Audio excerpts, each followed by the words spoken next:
कर्नाटकात निवडणूक पण ईव्हीएम नाही.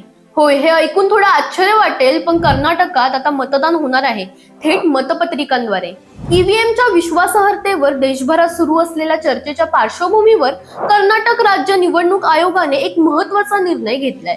आगामी बंगळुरू महापालिका निवडणूक तसंच जिल्हा परिषद आणि पंचायत समितीच्या निवडणुका या सगळ्या आता ईव्हीएम ऐवजी मतपत्रिकांवरच घेतल्या जाणार आहेत.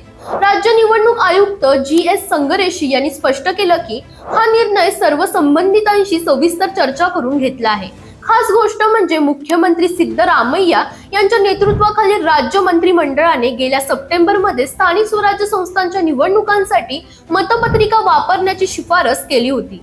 या निर्णयानुसार बृहत बंगळुरू प्राधिकरणाअंतर्गत येणाऱ्या 5 नगर परिषदांच्या निवडणुका 25 मे नंतर मतपत्रिकांद्वारे घेतल्या जातील. तसंच जिल्हा परिषद आणि तालुका पंचायत निवडणुकातही हीच पद्धत वापरली जाणार आहे. मात्र या सगळ्यावर उठणाऱ्या राजकीय चर्चांवर आयुक्त संगरेशी यांनी एक मुद्दा ठामपणे मांडला. हा निर्णय कोणत्याही सरकारी दबावामुळे घेतलेला नाही. निवडणूक आयोग ही एक स्वायत्त संस्था आहे आणि निर्णय घेण्याचे पूर्ण अधिकार आयोगाकडेच आहेत.